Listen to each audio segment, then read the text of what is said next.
of all, very congratulations to Mark Zuckerberg of Facebook. I know that in the last 1 to 2 years, Facebook is in news for all negative reasons. Example, your dream project of Libra is more or less shelled off. It's not taking off. You asked to pay a very handsome amount in Europe, and now there are some talks that you are paying another handsome amount in US as well. But this is part and parcel of the business, and unfortunately few mistakes you committed.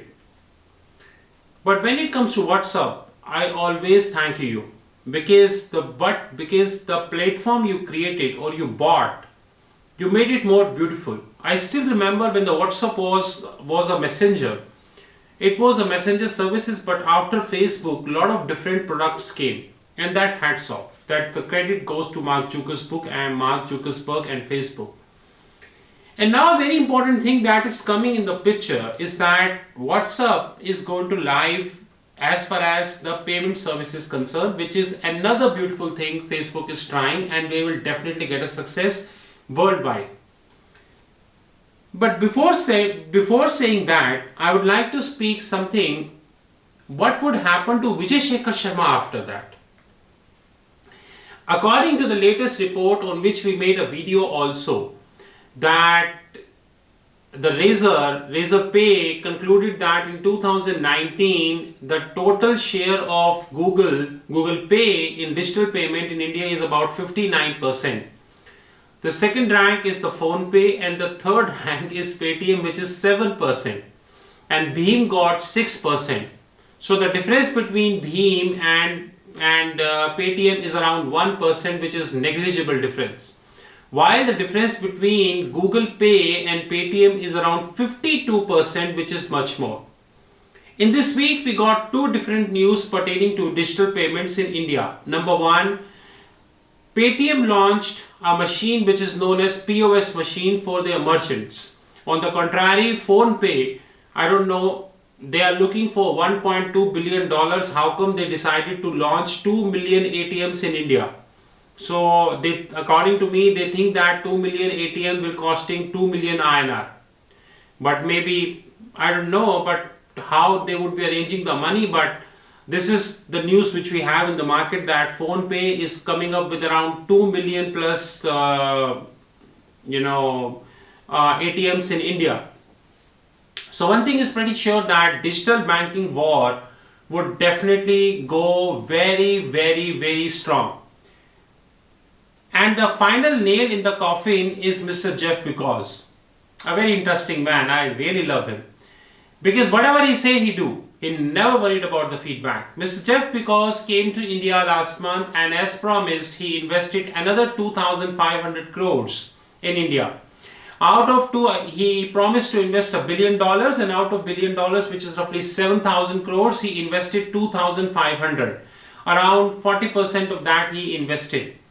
And around, if I'm not mistaken, around 2,200 is going to Amazon seller service, while 3,300 something is going to the data service. So as committed by him to invest 1 billion plus in this country, he invested around 40% of that, whatever he committed, and rest he would definitely make it happen. Considering all these backdrop, when Mr. Jeff Bezos is getting aggressive, not only on the e-commerce but also on the digital payments. When Phone Pay is launching 2 million plus ATMs, and I don't know how come they arrange the funding. When Paytm, who holding around 7% market share, even though they were the lead institution who got huge benefit after demonetization announced in 2016 by a Prime Minister. But even after that benefit, even after that heads up, they lost almost everything. And they are around 7%. And more importantly, Google Pay, who is around 1 year old company in this country, but still heading around 59%, which means around 60% market share in India. Considering all these backdrop, a company whose messaging services is used in this country extensively, very extensively, and not by 1 million, 2 million people, by 400 million people. which means 40 crores. So if Indian population is around 130 crores, which means out of 130, 40% people, which means around 30%, which means around 30% population of this country is using WhatsApp. And I have the figures and I have a lot to discuss in that. Number one, Facebook owned messaging services WhatsApp has secured regulatory approval for launching its digital payment platform WhatsApp Pay in a phased manner close to 2 years after US-based company pilot trial. The National Payment Corporation of India granted permission to a California headquartered company on Thursday to operate WhatsApp Pay, which will cater to 10 million, initially service 10 million users in India in a phase 1. The National Payment Corporation of India approval follows the Reserve Bank of India go-ahead. WhatsApp has assured the RBI and NPCA that it has complied with the data localization norms. WhatsApp resistance to the government stand on the data localization was the key reason behind the delay on the company payment service launch. More importantly, if WhatsApp will be able to fulfill the compliance requirements, the messaging platform would be able to do a rollout, the source said. Neither WhatsApp nor NPCI responded to the query. Now this is the main part. Once WhatsApp is able to do full rollout of the payment service, it is expected to capture a lion's share in that space. The messaging service giant, which was bought up by Mark Zuckerberg-led Facebook for around 21 billion in 2014, now holds approximately 400 million customers only in India. So standing today, they have around the total customers. It is said that over a billion customers they have worldwide, and out of billion, around 400 million customers they have only in India. And if Indian population considered as 130 crores, then 40 crores, which means around 30% of the people, a little greater than 30% is using WhatsApp, right? I'm using to WhatsApp. Now the problem is that as Paytm is getting cash starved, today we got a news that SoftBank registered again quarterly loss in December, and this quarterly loss is around what, $23 million. So SoftBank position is weakening at a very faster pace. And more importantly, Alibaba is also not in that position which can lend Paytm in a very hefty amount. One of the comments which I read is that SoftBank clearly admitted the mistake, and their Vision Fund second, which is they claim to be a $108 billion Vision Fund, is a very small amount. And I'm damn sure in the March when Paytm will declare the result, it would be not less than 4,000 crore of loss. It would be more than that. So if SoftBank lended another 1 billion to Paytm, it means the whole would be wiped out by the time they will declare their result in March. WhatsApp entry into the payment system will create intense competition not only to Google but also to Amazon Pay. And PhonePe would definitely get impacted. Mahindra, which is a part and parcel of the Flipkart deal they bought, is winding up another 80 jobs in India. And the news which is coming is that, Walmart himself fired the people, and more people in the Mahindra asked to step down. Which means that Walmart is not in a financial situation to lend or to invest a huge working capital in the Flipkart or Flipkart owned companies. And now the scene is getting a little messier. Now this is one part which is the digital payment which we wanted to cover. It means that 1 year from now, it might possible that either Paytm will wind up or Paytm will look for a strategic acquisition by a private equity player to infuse some money. Because I really doubt that the SoftBank or any another player, even Alibaba, Tencent, would be able to lend him at a very substantial amount. This is one thing which is happening. Another thing which is happening in India as projected by us on almost weekly basis is the private equity investment. Now this is today's newspaper, right? You can see that this is today's newspaper.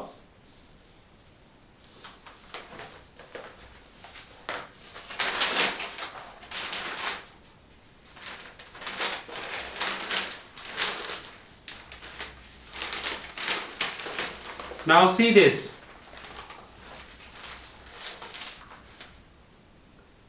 Brookfield overtakes Blackstone as the largest private equity investor in India. This worries me a lot. I will read this. Canadian alternative asset manager Brookfield trumped US investor Blackstone to emerge as the largest private equity investor in India in 2019. Investment by Brookfield tantamount to $6.28 billion last year across the private equity and the real estate, far outpacing $2.38 billion, which is roughly one third, by Blackstone. So Blackstone did approximately one third of Brookfield. To be sure that 4 years through 2018, Blackstone has topped the list with an investment of $4.34 billion, more than double the Brookfield of $2.07. So till 2018, it was Brookfield was half of Blackstone, or Blackstone was double of Brookfield. Either way, the change last year happened when the Brookfield signed deals with the billionaire Mukesh Ambani, a deal of 3.6 billion, which approved by Competition Commission of India in less than 1 month. Because Competition Commission of India see problem only in Amazon and Walmart, but Reliance Industries Limited doing nothing wrong. If they are selling their business to Brookfield, this is as per law. But if Amazon is doing predatory pricing, this is not as per law. If Jio will selling free phone, this is law. But if Mr. Jeff Bezos is selling a pen drive of 150 rupees at 120, this is not law. So one side, Brookfield is controlling the private equity position in India. Now, if we link this to topic, what would happen after 1 year, which I forecast now, is that Google is having very strong wallet. Not the product. Wallet means the money. Google wallet is very deep. And I think that Google will stay into the picture for another 3 to 4 years, which I see. I feel that today Google hold around 59% share. And I don't think that Google will lose that share. Google rather invest more money to keep this share higher, probably 70% or maybe 75 or maybe 80%. I don't think that PhonePe is in a position to offer a huge discounting because of money. And I really doubt that Walmart is in a position to offer more money to PhonePe. Ultimately, it's a loss-making business. Paytm position would be probably 1 year from now or 1.5 years from now. Paytm days are over. That's for sure.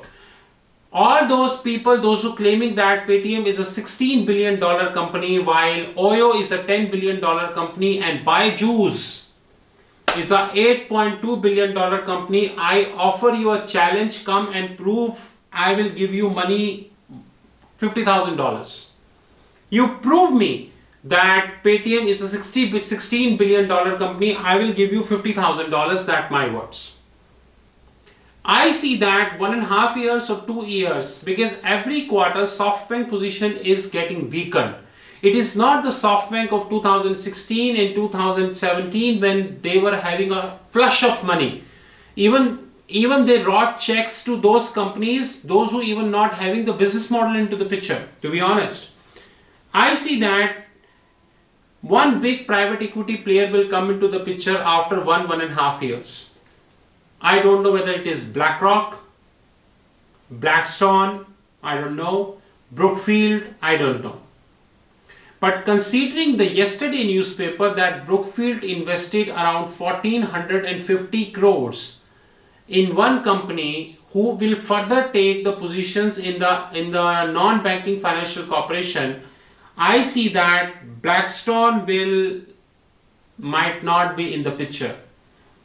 I don't know, but I see that Blackstone is now not getting much aggressive. I don't know, but to me, they have realized their mistakes. It might be Brookfield. But what I see that 1.5 years or 2 years down the line, a leading private equity player will come in public domain and take a strategic position in Paytm. It's a similar kind of scenario when a US-based company like Walmart came into the picture and took almost 100% stake in Flipkart. More or less similar kind of scene would happen to Facebook. But I'm sure of one thing. By the time it would happen, our pimp media will not discuss this. That's for sure. Our pimp media will continue to maintain the focus of news on Ram Mandir, Hindu Muslim and all these things. That's I'm sure. The young kids, those who are watching this video, they will never use their mind to link one news with another news. That's I'm sure. Number 4, the online media, the telecom, the television media will never discuss about these potential thing. I'm sure. I challenge if any business channel in India will give 1 hour to a upfront speaker like me and just let him explain that how the private equity people are taking strategic positions in India. This is our vision of digital payment. We see that the entry of WhatsApp in the digital payment would be substantial. WhatsApp is used by 400 million people in India, which means around 30% of the population of India. And according to us, in another 1 to 2 years, by the time WhatsApp would be fully operational, covering all phases, it would be the end of show for Bheem. Might be it would be end of show for PhonePe also. But end of show for Paytm is 500% sure, because Paytm is running on a wrong valuation. A loss-making company who is consistently taking money from venture capitalists cannot be at $16 billion. No sensible economist or business valuer of the globe will give 16 billion valuation to Paytm. And the digital payment business in India will go more messy as and when WhatsApp will start. This is our vision. We thank you very much. You know our mobile number, which is +91 9899242978. You know our fixed income platform, www.fixedincome.global. If you wanted to be a part of our derivative service, which is complimentary, you can write to us. It's nothing but every day we shoot one email about the derivative knowledge, and that's complimentary. Around 1500 plus people are already using it, just 2-day-old service. We expect to have at least 500,000 people by December. And in this soon our derivative service would be linked with WhatsApp webcast. We would have seminars, we would have conferences, we would have webinars, we would shoot video content, we would give many kind of new things to our subscribers. With this, we thank you very much and have a great time and enjoy Paytm game. Thank you.